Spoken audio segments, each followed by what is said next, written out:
Okay, folks, good evening. Welcome to the Education Scrutiny for February 2022. We are now live on YouTube, so bear that in mind, please. Can I ask that members, just for housekeeping's sake, ensure that your phones are set to silent or off? And can I ask that people who are joining via Teams tonight, keep your cameras off until you're actually called in to speak. Okay, so with those few housekeeping rules, I'm going to ask Paul to go through the apologies. Thank you, Chair. So we have apologies from Councillor Johal, Kaur, Nasreen and Rattigan. And substitutions, Councillor Samra for Councillor Johal, Councillor Gandam for Councillor Kaur and Councillor Worrell for Councillor Nasreen. Thank you. Okay, thank you for that. That's covered substitutions as well. So we want to declarations of interest and party whip. We've received none. I take it that there are none. No. Okay, so we move on to local government access. There are no private reports tonight. And that brings us to minutes. Can I move for approval, please? I'll call in Councillor Sabina Ditta. Sorry, very small minor thing. It says Councillor Bashir substituted for Councillor Ditta. Councillor Nasreen. Please. Thank you very much for that amendment. Any more for any more? No? Can I take it that those minutes are approved? Yeah, okay, general nodding away. So they're approved. We have 4 reports on this agenda tonight, items 6 to 9 inclusive. I'm going to ask that the portfolio holder introduces them with his short comment, and then we'll call in the relevant officer. So I'm going to hand over to Councillor Chris Tower then on specialist provision review. Thank you very much indeed, Chair. The aim of this report is to provide an overview of the current position of special education needs and disability specialist provision planning within the local authority. To help and support the local authority in the development of school services, we've recruited 2 head teachers, those being Cathy Draper from the Short Heath Federation and Kate Barge from the North Star Federation on a part-time secondment basis. I would like to thank them for agreeing to carry out this work. It really is much appreciated. And I'm pleased to say that they're with us virtually this evening. The forecasted demand for places shows a shortfall over the next 5 years. The shortfall is in special schools and for specialist places within mainstream schools. Whilst the long-term plan for places is being reviewed, we do know there is an immediate requirement for the new academic year in September 2022. To help with this review, a specialist provision group has been created that is working with head teachers and governing bodies, both from mainstream and special schools, to find an appropriate solution for this immediate need. This could be in the form of satellite schools, such as the Oakwood Satellite School adjoining Russell Primary School, hubs within mainstream schools, reorganisation of specialist places, and or increased commission numbers within current special schools. A more detailed review will allow Warsaw the opportunity to develop the places required and ensure appropriate provision for all children moving forward in the most appropriate type of setting, and providing continual review and monitoring of the requirements of places will future-proof the need in Warsaw. As I mentioned, Kate and Cathy are with us this evening, and with Rob Thomas, Head of Access, they will give members an overview of the developing action plan on this particular issue and will be able to answer any questions you may have. Thank you, Chair. Okay, thank you for the introduction. I'm going to call on our officer, Rob Thomas, then to take us through the report and bring our guests in as necessary and required. Thank you for attending. Thank you, Chair, and thank you, Councillor Toe. As mentioned in the report, this report provides members with an update on the work of the Specialist Places Review Group and on the forecasted demand for the next 5 years that are both in special schools and mainstream schools, as Councillor Toe outlined. The place planning work, whilst important, is a work stream strand within the wider action plan that has been supported by our 2 head teacher colleagues here tonight, Cathy and Kate. They will be able to give members a brief overview of the work they are coordinating with our schools in relation to this work stream. And at the end of that presentation, we'll be happy to take questions from any members. Thank you. Thanks, Rob. Good evening, everybody. So you obviously had sight of the paper that was prepared by all of the team, actually. So the job for Kate and I now really is just to give you an overview and then obviously take any questions that you have. So You'll all have read the paper, I know that. So we'll just do that as a brief overview. So the aim of all of the work that we're doing really as part of the specialist provision review group is to, of course, improve the current processes that we have and to reorganise the current provision that we have to support better outcomes for children and young people with SEND in Warsaw. And that incorporates offering short, medium and long-term solutions to make sure that this work encompasses all sectors. So we've got colleagues with us, working with us from education, from health and from social care, and to make sure that we're co-producing with children and young people and their families, working on the Better Together principle.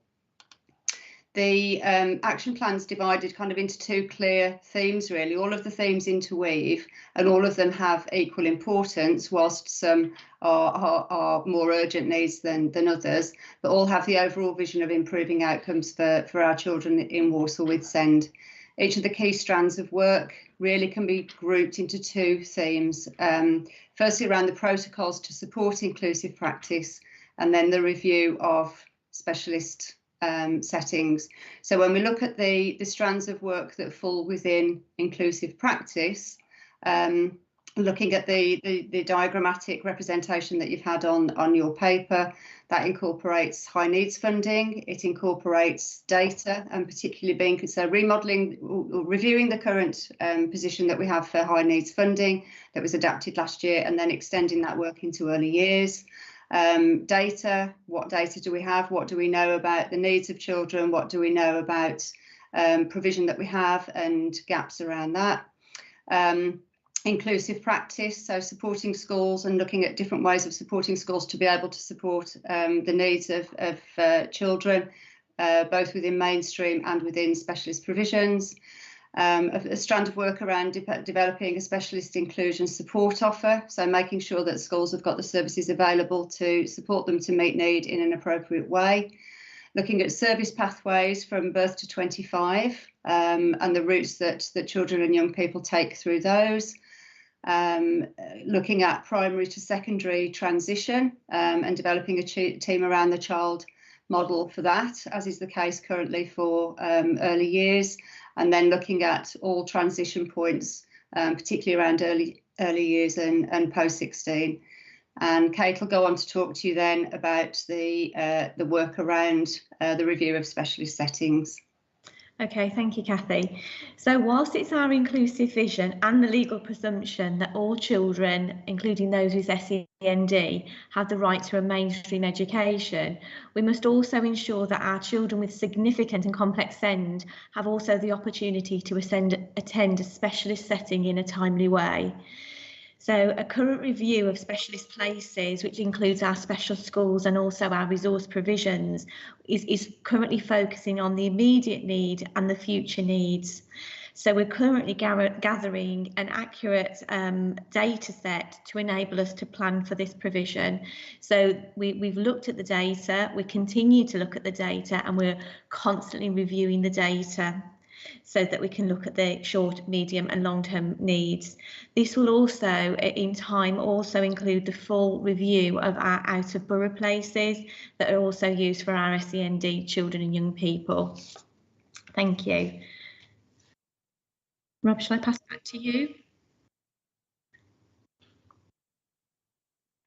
To Councillor Chevens, the Chair, thank you. Yeah, thank you very much for the report. I was very interested in in-depth report. I just wondered whether anyone would like to comment on, there's a piece on there on page 14, there's a table, shortfall in commission places in special school and specialist provisions, and we're predicting the shortfalls up to the year 26-27. I just wonder whether anybody would like to comment on that and how we're going to tackle this.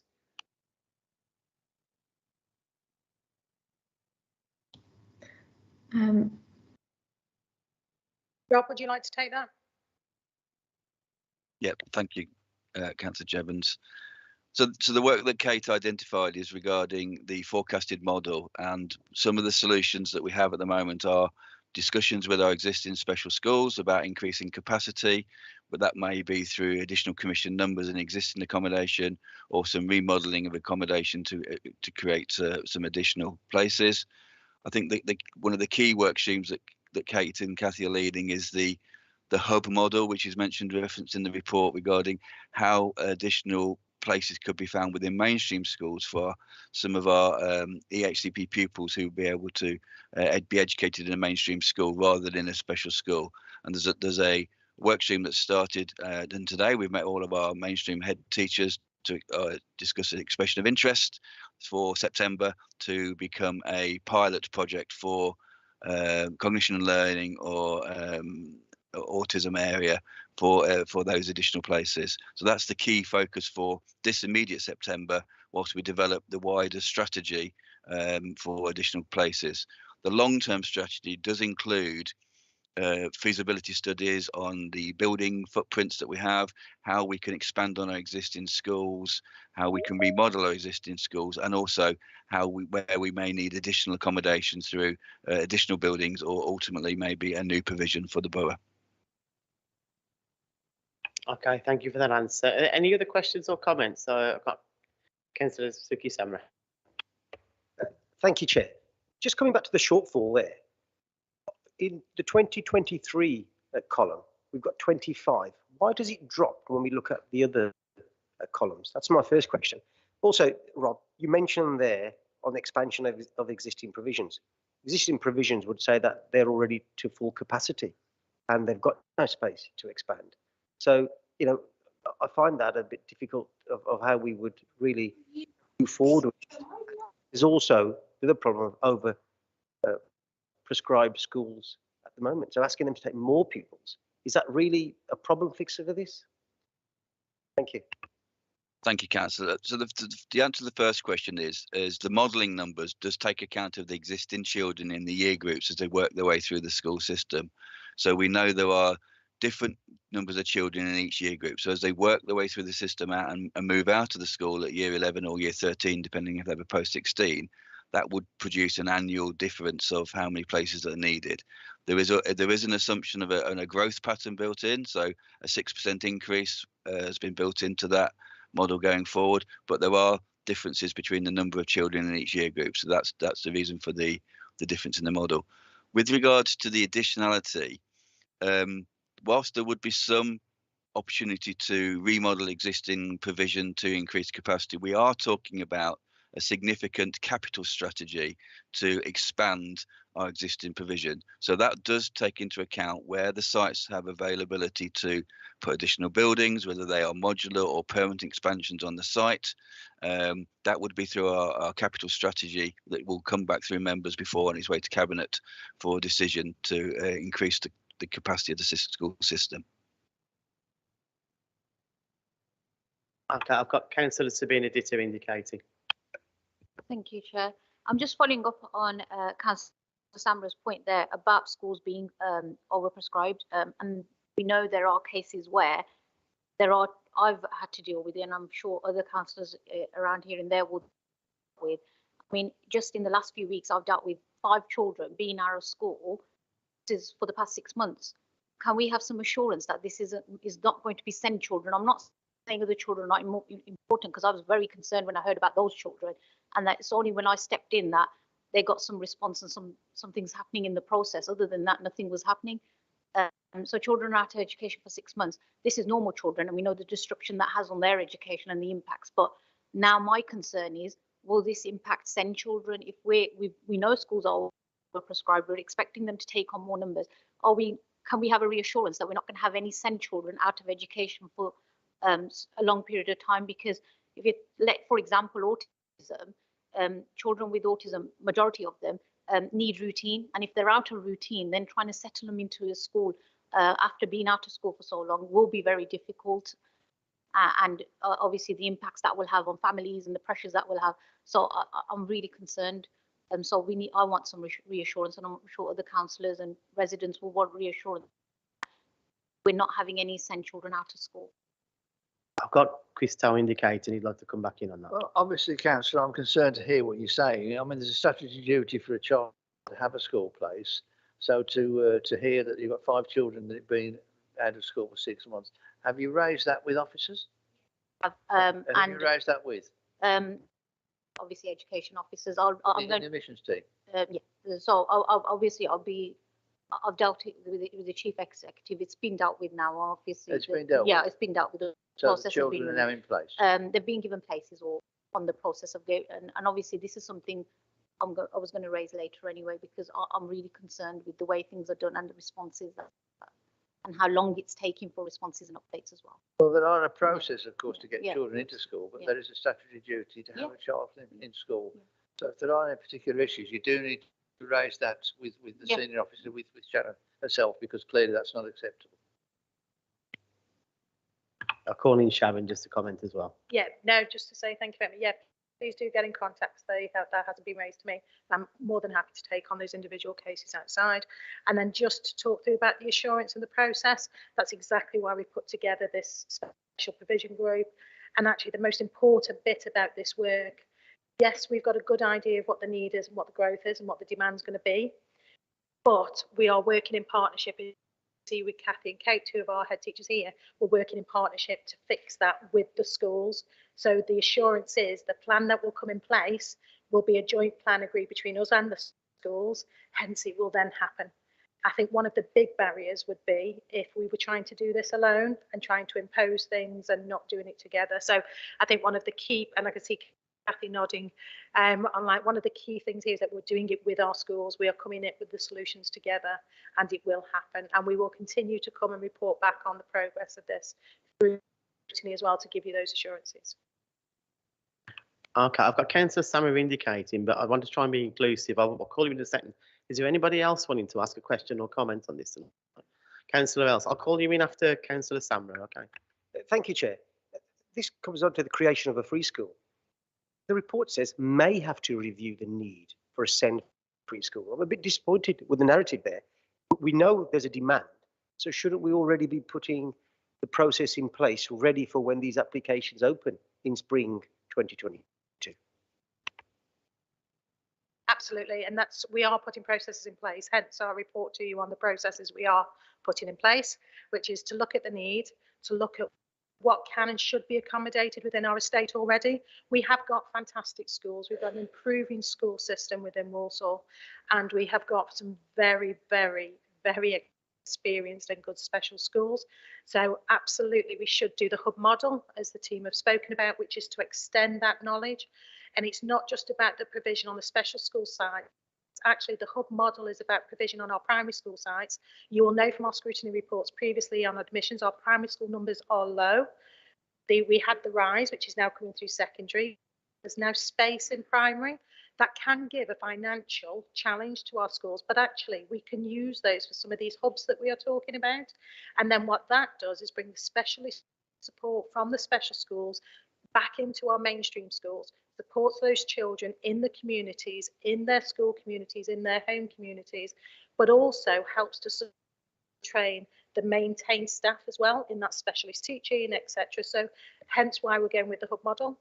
And we do not want to jump to a new free school if we don't have the need to fill a new free school, hence the work that's been done around what's the full need, what can we do within our current estate and within that hub model, and then what's the additionality that may or may be required. So this is the process to make sure that we know that. I just call in Councillor Toll because he's indicated he wants to add to the answer. Just to clarify, it is that we want to have these children in mainstream schools. So if the hub model allows that to happen, that's clearly the way forward. Complex children, of course, need to be in special schools. We understand that.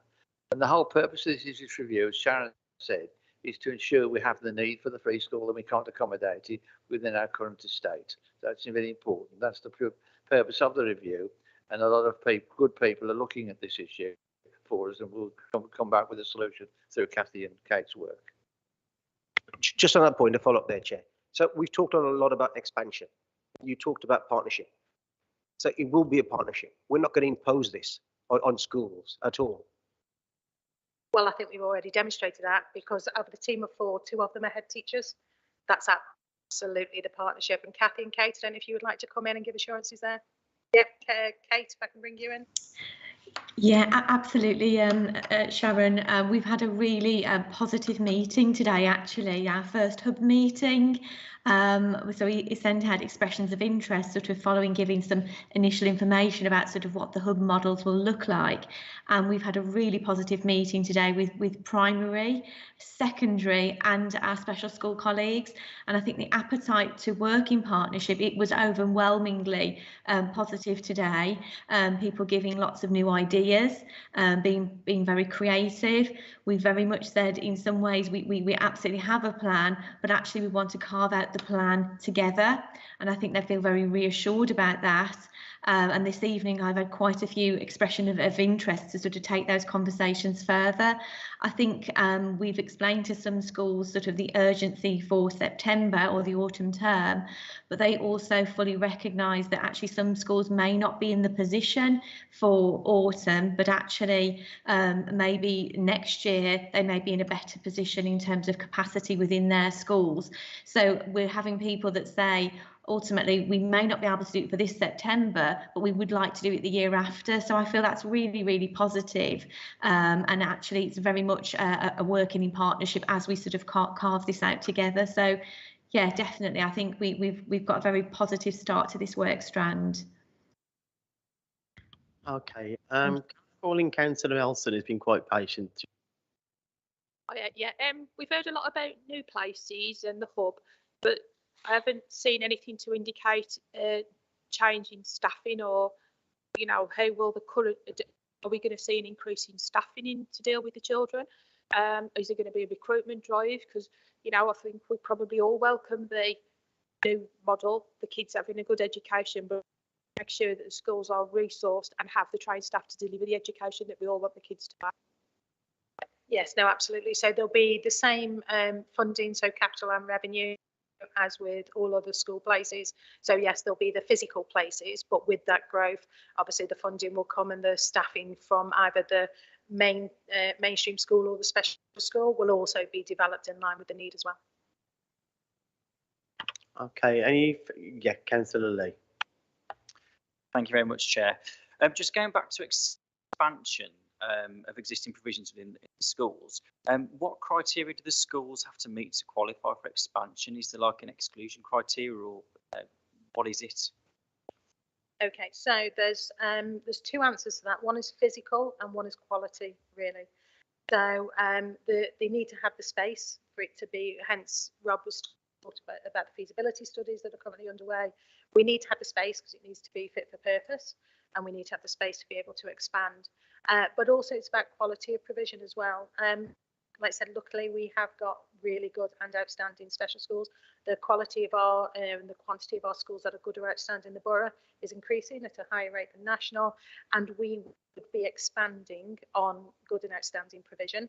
Or there may be some provision at the moment which we know is requires improvement, but actually has got a trajectory of positive improvement, and we have confidence and assurance that leadership can continue with that positive. So we need to assure ourselves of both the physical and the quality of provision. Thank you very much. Okay, I'll call in Councillor Billy.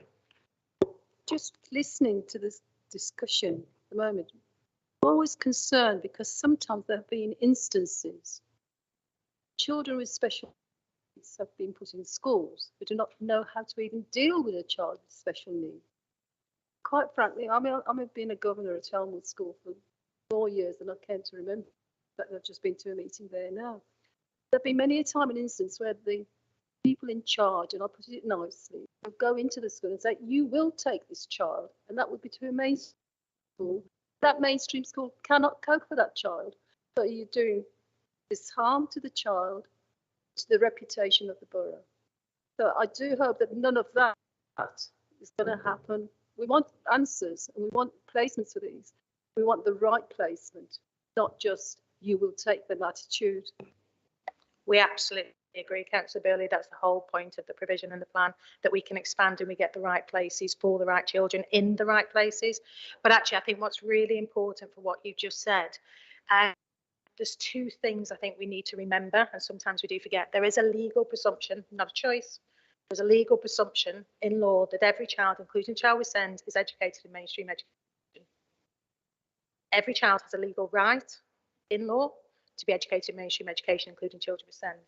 That is also our presumption, and we've spoken about it before. Our principles about activity, our principles about children being prepared and supported in their communities for future life.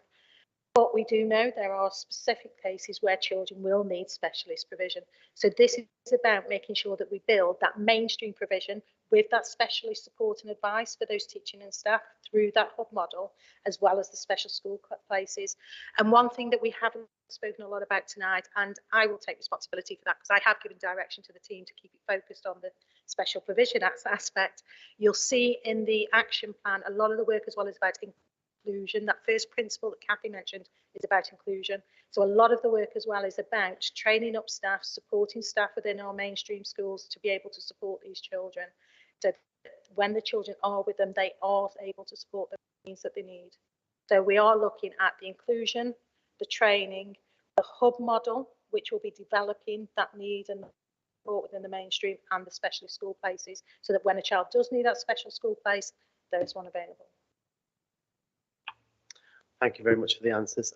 Are there any more questions or comments from the committee? No, people are shaking their heads, but thank you very much for that debate, which I've enjoyed. So specialist provision review, actions on this are to consider the report, which we've done, and to decide whether there should be further information or updates or to be noted. So any proposals on that, Ken? Samra? I'll propose, Chair, that there are further information brought back to this committee and to update us.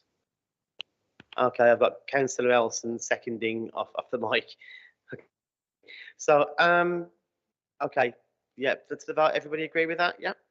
Okay, thank you very much for the report then, folks. Some really good work going on there, and thank you, folks, for the questions. We are now moving on to item 7, which is the update on elective home education. Again, I'll call in Councillor Towe to start. Chair.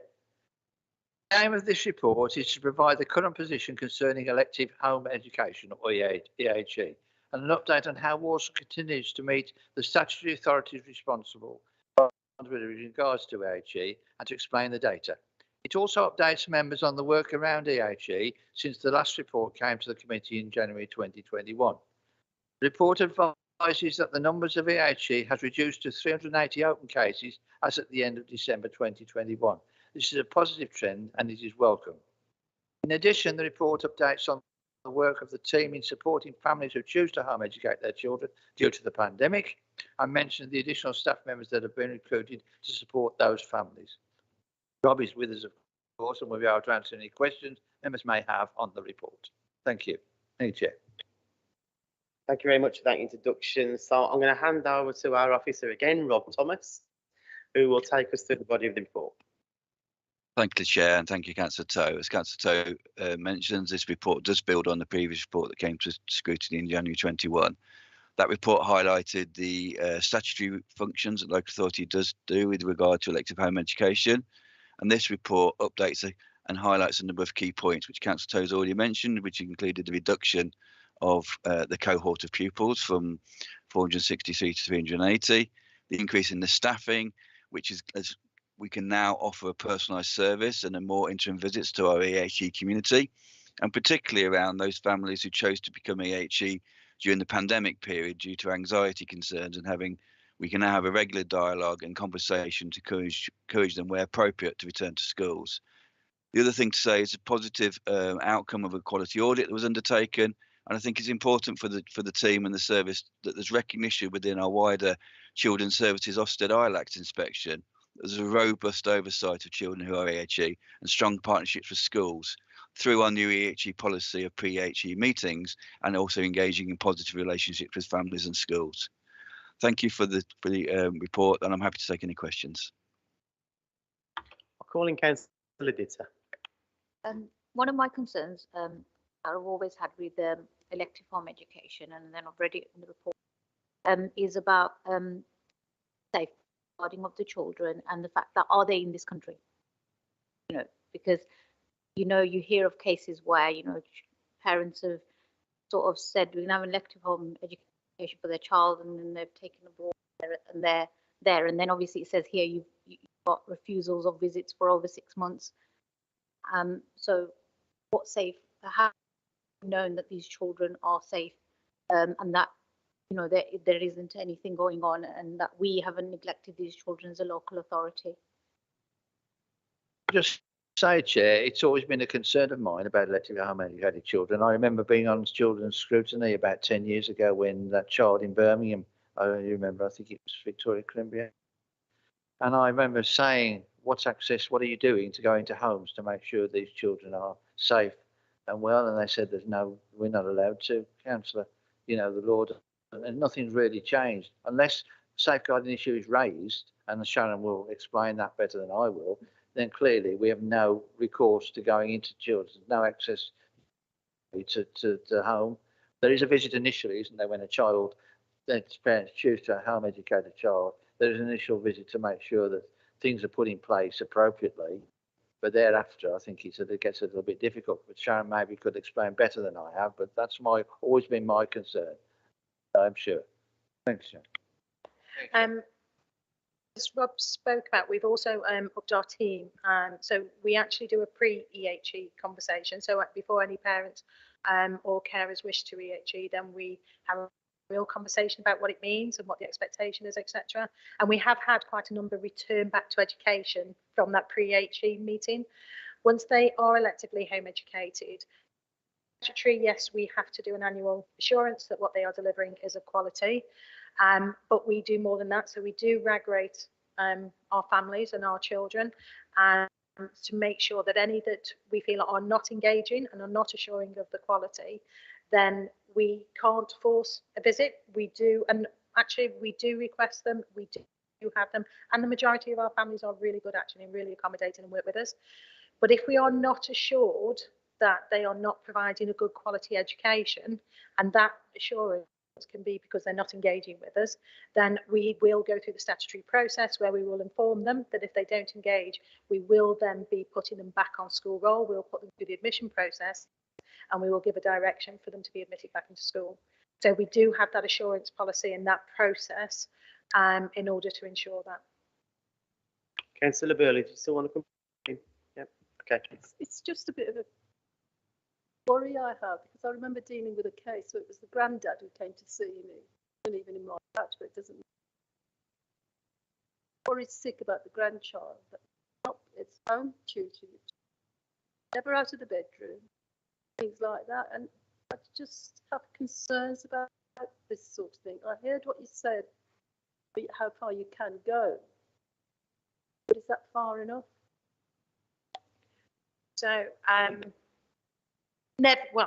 being real, my personal review answer, as you know, I'm a bit of a control freak. It's never far enough for us, but we have to work within the statute of our legal entitlement responsibility.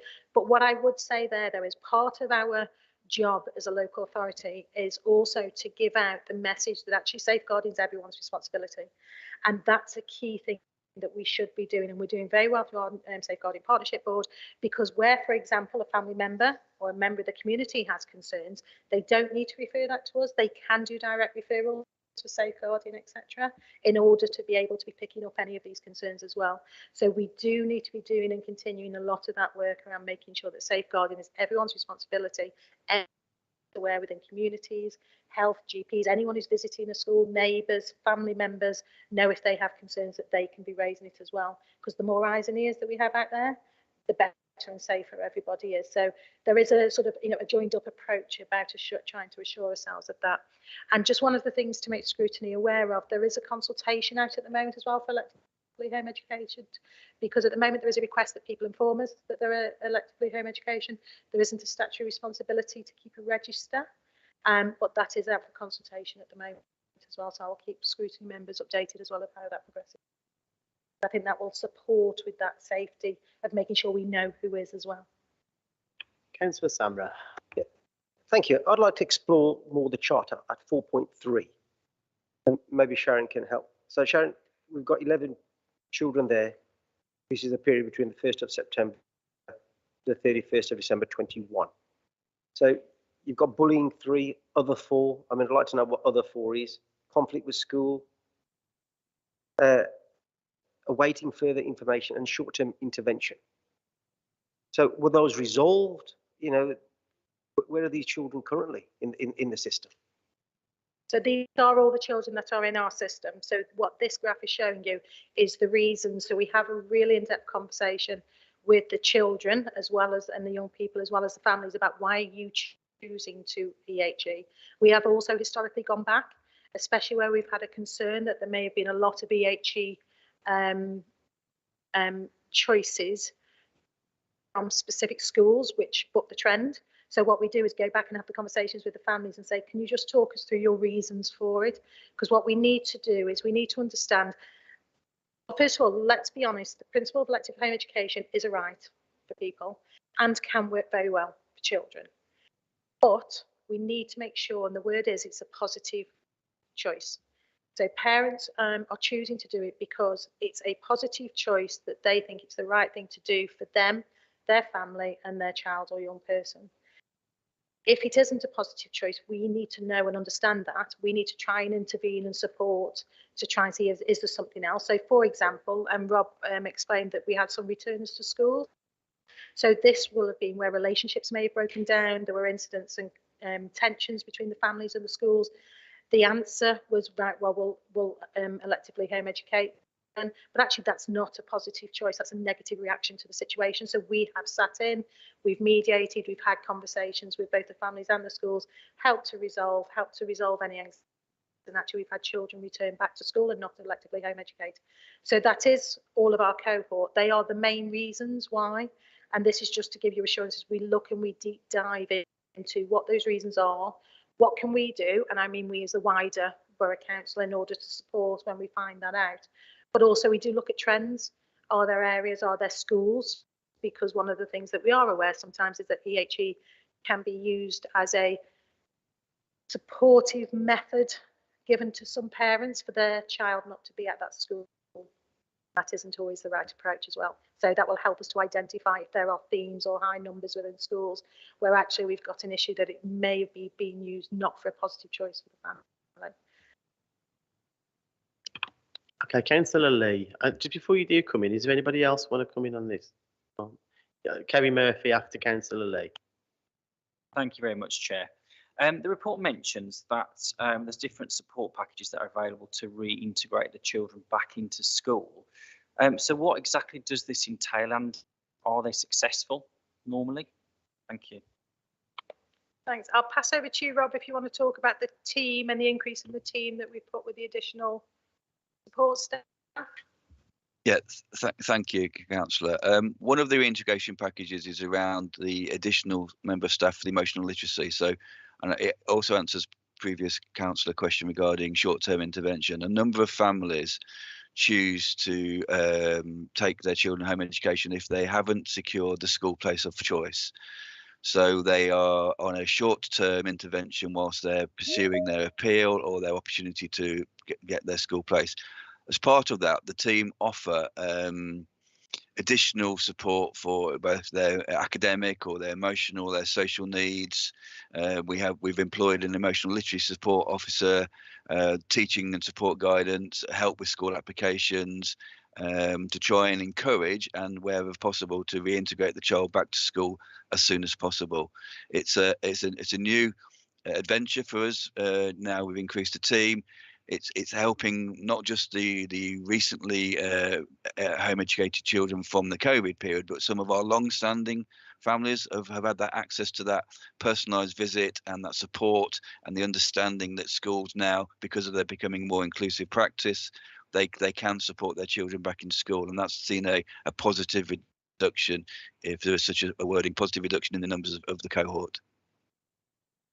Okay, thank you very much. Councillor Murphy.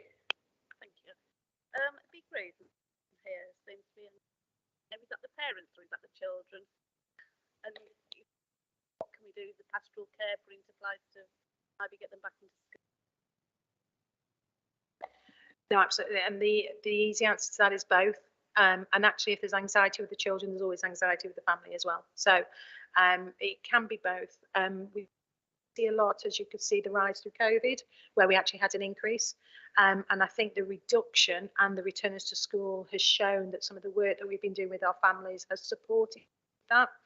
So we supported in a few ways. So there's the intervention work and the support with the specialist staff that we've taken on to actually work with the children and the families while they are EHE that can help returning. I must say the pre-EHE meeting has a really good impact because sometimes anxiety against reality also can differ. So there may be an anxiety and sometimes it's thought that I'll EHE because it'll be easier because I won't have this tension or this anxiety or this relationship issue. But once we actually talk to parents about what it actually means to EHE, what the expectation is on yourselves, etc., they then realise maybe reality and anxiety wins, we'll stay where we are, but let's work with the school or let's work with the local authority. And that's where we sometimes can get more engagement as well, because they actually realise EHE isn't always the solution.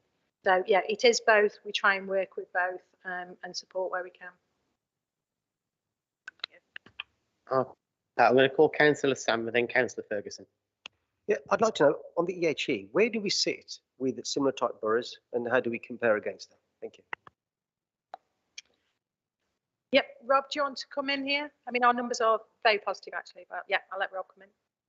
They are, and Councillor Sam, I'm happy to provide that information as a supplementary answer to a comparator to our West Midlands and our regional colleagues. It was contained in the report last January, so I'm happy to provide that information. As a rule, we did have a larger increase as part of the COVID pandemic, but that has now stabilised and actually returned to pre-pandemic levels, and we are on a par, if not lower numbers than our near neighbours in Wolverhampton, Sandwell and Dudley. Reported at a previous committee meeting the spike in EHE that occurred during COVID was significant, but it has normalised. Councillor Ferguson. Just back on the anxiety, you mentioned that if they're pulled out from school and home educated, that there's sort of a discussion around that. What is in place with the school actually trying to sort of catch the anxiety before it actually moves on to being taken out of school? No, absolutely, really good question. And again, it's all part of that inclusion work that we're putting in. Actually, the support around, a lot of the time, as you've seen, that disengagement or behaviour or whatever, actually they're outcomes of a situation, and normally it's unmet need, anxiety, etc. Elliot, it wasn't my voice, Elliot's as well. How? You are on the carpet. No, not really. If you not wet. You at the mic. It's all wet, it's all wet. You can buy my pajamas. Thank you. Wendy's family obviously agree with me. Yeah, so, sorry, I lost my train. Oh yes, so the exact, yeah. So a lot of the work that we're doing around the inclusion agenda is actually being able to support schools, to train schools up to deal, first of all, to spot some of these issues earlier on, and also to be trained and to deal with it. Now, I'm not going to steal Isabel's thunder, but one of the things that is in the transformation report that you've got today that she will talk about is our support for designated safeguarding leads in schools. I've got a supervision programme where our social workers are going to actually be working with all our designated safeguarding leads, helping them to identify early concerns with children. We've also got mental health support teams working within schools. We've run a mental health first aid training, so every school has a mental health first aider. One of the anxieties and one of the unmet needs that we've seen is autism. Autism is on the rise within nationally, but is absolutely a rising need within Warsaw.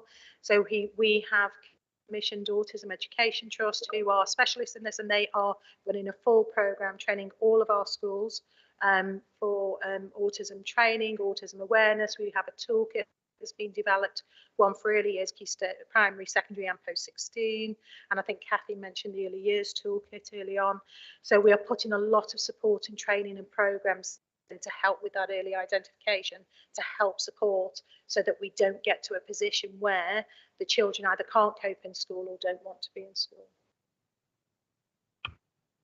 Okay, Councillor Womble, were you indicating earlier on, or were you just cleaning your glasses at the time? I sort of caught you at the corner of my eye. No, you're just cleaning the glasses. Okay, is there any more here? No. Okay, thank you very much then for all of the questions. I'd just like to make a quick comment. I think just to sum up, yeah, I also have concerns about safeguarding. They're well documented from a lot of different sources. But my other concern, and yeah, people who take on EHE for not so positive reasons, but being a teacher is an incredible, or teaching assistant even, incredibly specialist job. The amount that teachers do now is very different to what they did when I were a kid at school, and carrying the Elvis up the hill. Um, it is a specialist job, and furthermore, I think children, you've got to be very careful if you EHE because they're missing out on personal, social education, how to get on with other people, and all the sport and the music and everything else. I think you're a very exceptional parent, and I'm not saying they're not out there because there are people out there, but it is an incredibly specialist job educating our young people, and for me, it's best done there in schools. But okay, that's my comments on it. Our actions here are again to consider the report and decide whether there should be further information updates. So recommendations from the committee. Then we note it. And do you want further updates? You do? Okay, proposal. I'll take that from Councillor Ditter and then Councillor Sanders seconding. Yeah, yeah, okay with that? Thank you all very much. Before I move on to the next item, I'm going to get my backside kicked by a member of my group. On item 6, there's 2 questions I should have asked and I forgot. I'm not going to expect an answer now, but if somebody can write to me. The question was, how many special school places for children have we got? And how many of these are children out of borough? I'm not going to expect an answer now. Don't answer it now because I've gone off the subject. But if Paul can note that down in the minutes to say I've asked it, and then I can have a written answer. So apologies, folks. That's me just getting too far into running this thing. Okay, so we're on to early years efficiency places. Again, I'm going to ask Councillor Tow to lead off, and then if we could have Rob Thomas on the body of the report. Thank you very much indeed again, Chair. Thank you. The Child Care Act for 2006 requires the local authority to ensure a sufficiency of childcare places for all working parents, for parents studying or in training, and for all disabled children. To meet the requirements of the Act, local authorities need to collect and publish information on the supply of provision and the demand for childcare in their area. Warsaw Authority has not published a full care efficiency assessment, the CSA, since 2016, and so commissioned Hemsells, who are the market leaders in advising and delivering CSA for local authorities, to support the completion of this assessment. On completion of this year's CSA, the local authority will provide an annual report for members and will publish the assessment on the Family Information Service website, which is accommodated for parents and providers. Overall, Warsaw currently has sufficient childcare to meet demand and to offer families childcare choices. The report also identifies additional actions that the local authority will take to support families and providers across the borough. Looking ahead, the childcare sufficiency assessment will be reviewed annually in line with the statutory requirement for local authorities. As the Chair said, Rob is here to answer any questions members may have, along with myself and Sharon. Thank you. Thank you, Councillor Tow, and thank you, Chair. As Councillor Tow indicated, the report was commissioned this year through a market leader provider, and as in addition to the points that Councillor Tow has made, I think it's important to highlight some key points of the report. As Councillor Tow mentioned, there is currently sufficiency in Warsaw, with overall demand for the early years has decreased, with the take-up of both 15 hours and 30 hours entitlement has decreasing. The majority of our early years settings are open all year round, which is positive, but there are some parts of the borough where the term time provision, where the LA will need to monitor more closely if demand patterns do change in the future. And at the back of the report, you'll be able to see there's an action plan contained that identifies the areas of the work the LA will look at as part of its next steps journey, and we will report back to members at a future commission on its progress. Thank you. Okay, the floor is open. I've got Councillor Murphy indicating. I was just wondering, has it decreased because a lot of parents have been working from home because of COVID, and I've that might have an increase people get back to normality. I did struggle to hear that, Councillor, but I picked up the theme of the question. Yes, that is one of the reasons, because of the homeschooling that was mentioned in the previous report, and Councillor Jevons mentioned as a parent homeschooling, that has seen a trend that has led to a decrease in requirement for early years. We need to monitor that carefully as we come out of the pandemic, and whether demand picks up. And the other area we will need to be mindful of is the wider regeneration and housing development plans across the borough that will lead to additional demand in new communities as they're delivered. Yep. Any further questions or comments on this report? Okay, that seems to be a quick item then. So we are supposed to consider the report and decide whether there should be further information updates. Move that we note. Yeah, okay. Thank you very much, folks. Brings us to the last item, which is the Warsaw Right for Children Transformation Programme. This is an ongoing rolling project that is huge. Thank you to Isabel for coming in tonight and giving us an update. But as usual, I'll hand over to Councillor Telford, and then Isabel can come in. Very kind, Chair. Thank you very much indeed. The Warsaw Right for Children Transformation Programme that was launched in September 2018 set out to implement whole system change to ensure our children and young people are getting the right help, that they are in the right place at the right time and for the right amount of time, and to ensure they are happy, healthy, safe and learning well. The way in which Children's Services leadership team have delivered this ambitious programme was recognised by Ofsted in November last year, who judged that outcomes for children and their families in Warsaw has improved so significantly since the last inspection that they are now rated Children's Services as good. The journey of improvement continues with specific focus now on achieving our vision in collaboration with partners. Connecting up transformation across the borough in the interest of children and families will be key. This will be done by integrating services, strategies, processes, adopting the same thresholds, removing duplication between partners and co-producing with families and the community. The report provides an overview of the work that is taking place to achieve this.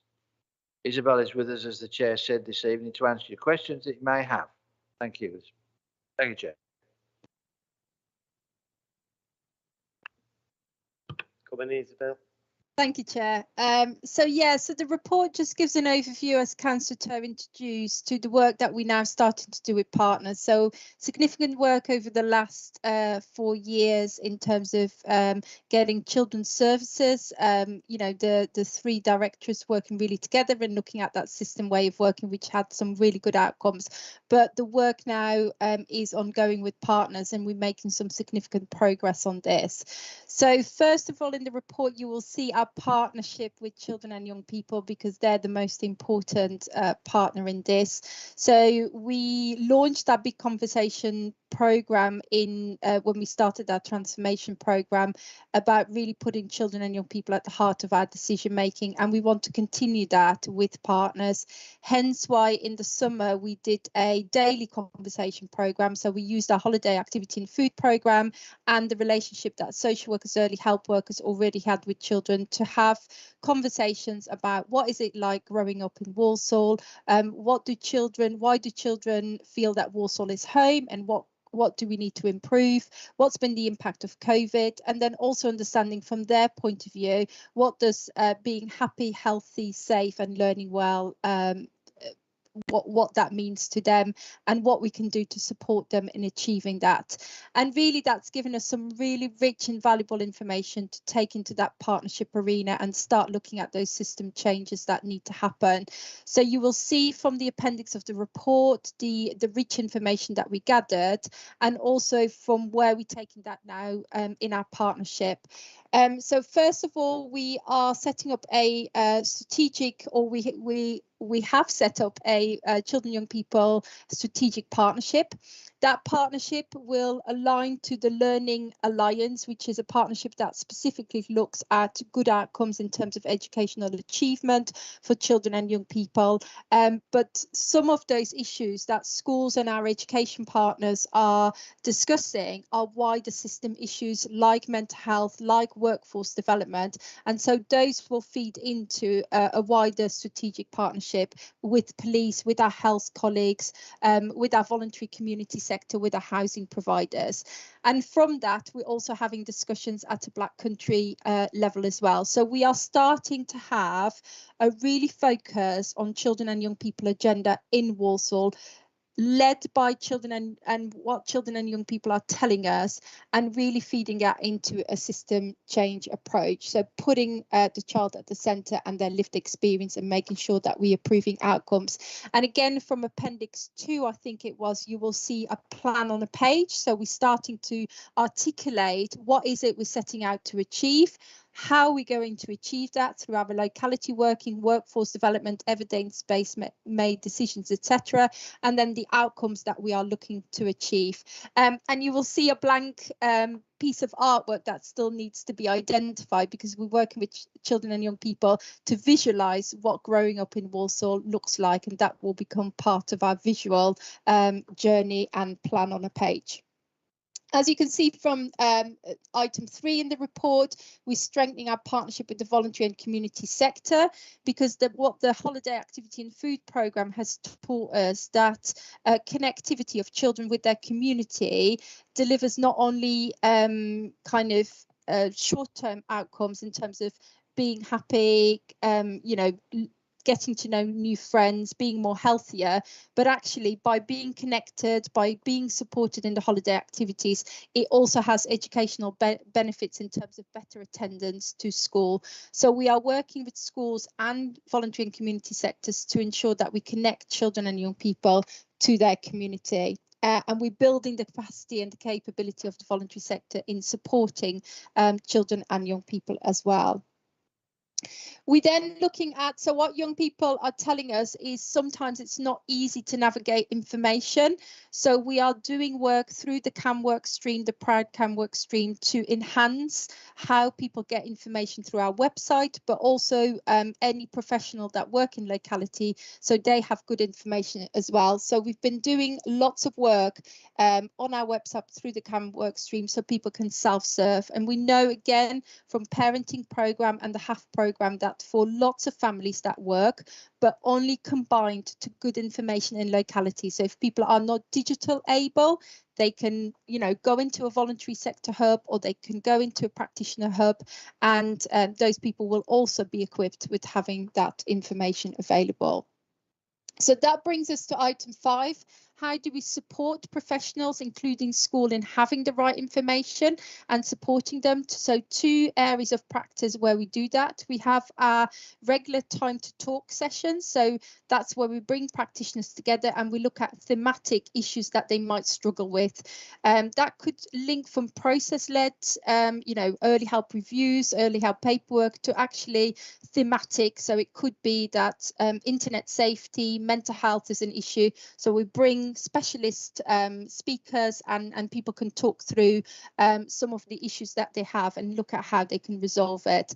And that's really, you can see from the feedback that we had from those sessions, that's been really valued by schools and other partners. And then, as Sharon already said in tonight's meeting, we are providing through a national programme, a national pilot programme around providing supervision to DSLs in schools. We're offering that up to 43 primary schools and 11 secondary schools. We've offered that support up. We have seen a really good uptake by primary schools, 38, but not so good uptake by secondary schools. But what we're doing is we're driving forward that pilot programme. We then reporting on the outcomes, and then we're upscaling our approach. So we are hoping that when schools see the benefits of this support, that they will uptake that offer as well. It's probably fair to say that COVID and the pandemic and lots of the requirements of schools, that they have struggled at times to look wider and kind of engage with wider programmes. So that's probably been a barrier of taking up that support, but we're not excluding them. We're continuing continuing those discussions, and we hope that the benefits that we will be reporting as part of this will get people to uptake this offer. So that's me. Thank you, Chair. Thank you very much for summarising what is a huge piece of work in just a few moments. Unless you've been following this for a while, you don't realise how big it actually is. I will comment on it at some stage about Councillor Ditter and then Councillor Samra. Thank you. My question is more around what did we find from the survey, especially from our children? I mean, I really welcome hearing the voice of our children of Warsaw. I mean, that's probably my teacher side, but I'm an advocate sometimes, not very liked by my colleagues for pupil voice. And, you know, I really love listening to what children have to say, and I love having those conversations with them. I'd really like to know what their thoughts were about living in the borough and what they don't like, and whether any of that is coming down to, have they mentioned that they have nothing outside of school, you know, in terms of provision and centres and something recreational activities for them? Because I know in many areas, I mean, the area I represent, there's nothing for children outside of school hours. And a lot of children are now, you know, getting involved into crime and getting, you know, groomed by gangs because they're vulnerable and they're just on the streets hanging around or hanging around in the park. And then, you know, they're groomed by these gangs and they get involved in this because they're bored, they've got nothing to do. So I would like to know whether they've mentioned that, because when I've had conversations with young people, you know, they do say there's nothing for us here to do. And when we're looking at mental health and we're looking at, you know, improving, you know, their social skills, this really impacts children then when they've got nothing to do. And then I do know schools do provide recreational activities and extra activities, but they come with a cost, and that's not inclusive to all children, because I know many parents who are not able to afford to send their children to these extra clubs. I mean, I could talk from a personal level. I know of a child who really wanted to do football and football club, but her father couldn't afford to pay for the football club that school was doing, and the school really couldn't help. And I was just thinking that, you know, if there was some youth provision in the area, that child might have had that access and really be able to do something that's ambitious for her future as well. So I don't know whether we could see some of these answers or whether any of that was brought up in that survey. Yeah, so thank you, Councillor. So in terms of what children and young people say, the report should have included an overview of what children said on each of the subject. So there is a detailed report. If that didn't get, I'm just checking that was in the pack. It's a wide variety of issues that children are raising. Some of that are not very different to what adults are raising. So if you look at what they said about growing up in Warsaw, they said that actually the reason why Warsaw was home because of friends, family, neighbourhoods and pets, and kind of that made them really happy. What they didn't like so much was sometimes the area they lived with, not enough green spaces, sometimes about the litter and not feeling safe. You know, there's lots of information in there about, you know, what makes them happy, what makes them learn well. But coming to your point of positive activities provision and having things to do and places to go, that is something that was thematic within the conversations that were raised, and it is something we are addressing. As was explained in the report, we have got a scheme which is funded through the Department for Education, the Holiday Activity and Food Programme. It is focused on children on free school meals, but we in Warsaw open it up to other children who are vulnerable, children on education, health and care plans, children on social care plans and on early help plans, and children who are young carers. Because what we want to do is introduce them to local provisions. So we are encouraging not national providers to come in, but local provision to look at building capacity of putting on activities for children and young people. We're focusing that in the holiday, but what we're seeing from the 50 providers that we are working with, that the ripple effect of doing stuff in the holidays, getting connected with children and families, that they're starting to, you know, kind of look at how they can put on other positive activities in outside the holiday term. We also know that working with our local football teams and our organisation that do football, and we've got an organisation that does boxing, again, have started to deliver free activities, sport activities for young people who are vulnerable. So we are starting with a programme, but because of how we work and how we are working with our voluntary and community sector in Warsaw, we are expanding that programme and we're seeing the ripple effect outside the holiday activities. Okay, just before I call in the next councillor, it's a valid question, but we have to bear in mind here that we are an education committee, and there is sometimes a blurring between committees, children's and this one. This is a huge subject and it's all valid, but remember we are focusing on children happy and learning well. I'll call in Councillor Samra. Thank you, Chair. And Isabel, thank you, and I welcome the report. Just on what children said, do we actually map the areas? I mean, if I read some of these things, they're quite, not very nice to read. There are too many homeless people, too many people drinking on the street or in the park, vandalism, litter. I mean, if we map them, I mean, this is something that we can obviously address as an authority. So I'd welcome your thoughts on that, please. Yeah, so we have got some detailed information. So there is the daily conversation that we did over the summer, but children and young people in Warsaw were also asked to complete a survey, which was a questionnaire done by the Children Commissioner in I can't remember now the timeline, but last year, so very close to the daily conversation, and that 1,700 children in Warsaw have completed that questionnaire, and we have got the data per locality, if you like, for that. So we know what children are saying where, and we are feeding that into our locality working. We're feeding that into not just the strategic partnership working, but places like Community Safety Partnership. We're feeding that into the Warsaw Together Resilient Community workstream, because some of those is not education or children's services issues. Some of them are more wider partnership issues, but we want them to put the children, the voice of children, at the centre of it, and we want them to start taking action on that. So those are the conversations that I kind of take into those wider partnership approaches. Thank you. Further questions, anyone? Yeah, Councillor Murphy. Thank you. Oh yeah. I just wondered, with the HAF programme, will there be enough funding there? Because I think as inflation's rising, I think there'll be a lot more children qualifying for this now. So I'm just hoping that the funding will be there, because it's obviously a fantastic thing and it's working for the children. Yeah. So I guess there's two issues with the funding. So we have got 3 years worth of funding there. So that means that we can longer term plan.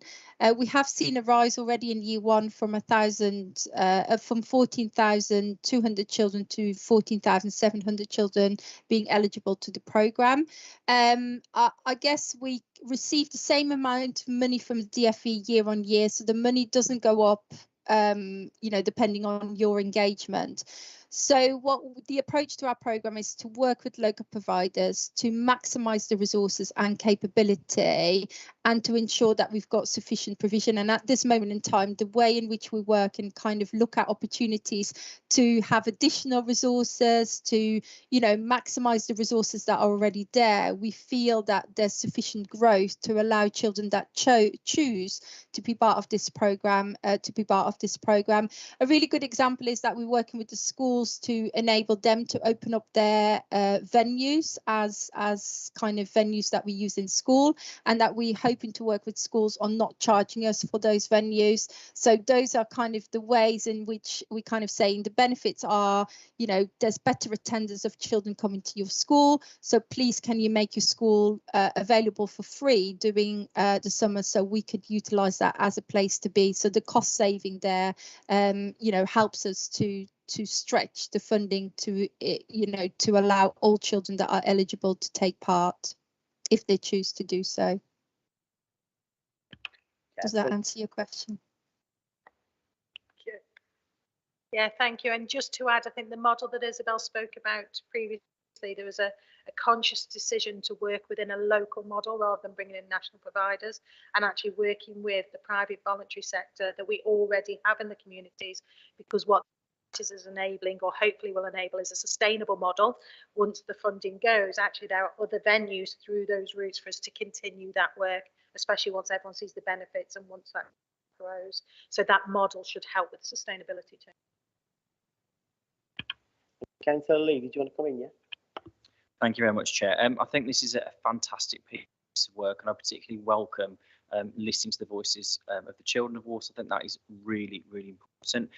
Are we going to see a repeat of this work to include more children and parents and families across the borough? Because I really think it's important, and I welcome it. Thank you. Absolutely. So if you look on the plan of the page from the strategic alliance work, this, you know, our ambition is to make this a yearly conversation, going back to children and young people and asking them, you said this last year, we did this, is it getting better? And we're going to do some more work in the next 12 years, in the 12 months, sorry, the 12 years, in the next 12 months.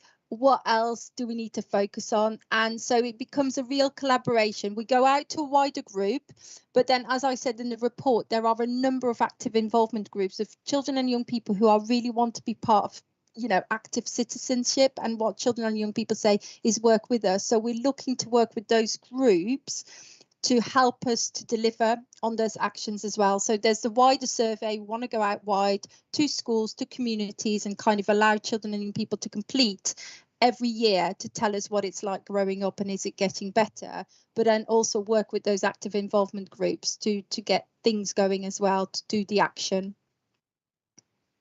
Excellent. Thank you very much. Any more in terms of comments and questions? No? Okay, I'd like to thank you, Isabel, for bringing this forward and the questions that we've had tonight. It is a huge piece of work, and I apologise for sort of trying to guide the committee, because you could literally spend all night and day tomorrow on this. As councillors, all 60 of us who are councillors are corporate parents. We have the responsibility for the children, don't we, in our borough? And that is something to take lightly. And I mean, I've been a councillor here since 2010. And I remember within a couple of years of becoming a councillor, our shadow portfolio holder then was Councillor Barbara Cassidy, and she came back from a meeting and an Ofsted report and was personally devastated by what was said about children's services in this borough. Because the lady that the government had sent in to basically help us out started off by saying the outlook for children in Warsaw was bleak. Quote. Now, this piece of work has really started to turn this around, and different administrations have worked on it. I was from a Labour one, we had Conservative ones, but it doesn't matter, you know, because Conservative, Labour, Democrat, UKIP, Monster Riding Looney. In this committee, we've always put the children first. Yeah, and things are improving. Of course, they can improve more. We need to improve them more, but they are. It's good to hear the work that's being done, and it's almost like a fourth bridge task. It'll never end, will it? Because there's always improvements that you can make. But I'd like to thank you for what you've brought to us tonight, and indeed thank all the children's services staff, wherever they may be, because children are important.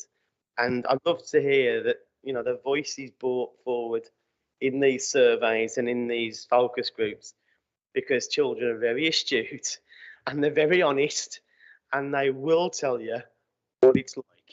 And I'm glad that we listen to them, and that we should have been listening to them ages ago. But okay, we're there now, or we're getting there now. So, okay, thank you for that. And the action is to note the progress being made, and progress is being made, I think, but it's going to be never-ending progress, never-ending improvement. So, colleagues, can I ask you to note it? Yeah, and again, thanks for bringing that forward, Isabel. Have a good evening. You're welcome. Okay, it moves us on to the work programme, which is in your packs. And unless there's any questions, comments on it, I'll move we note it. Yeah, okay, thank you. Forward plans, again, similar. Any questions or comments in there? No? Paul, is there anything we've got to note? No? Okay, report for noting. Yeah. That brings us to the last item then, which is date of next meeting, which is the 31st of March. Oh, sorry, Councillor Toll, come in. It's not on the agenda, but a good piece of news that yesterday was the highest attendance in school since the children came back in January. So it's a great piece of news, that is, you know, considering what we've been through over the last 2 years. The significant numbers are up and it's the highest it's been. So that's a real good story. So just to share with members, it's 94.5% with primary, 92% virtually in secondary, 88.5% in special, and 70-odd% in proofs. But it's the highest since they came. So that's good news. Just thought I'd share that, Chair. Thank you. And thank you for sharing that. It is indeed, it's been a heck of a couple of years, hasn't it? So thank you to all staff in council and schools for helping us along there.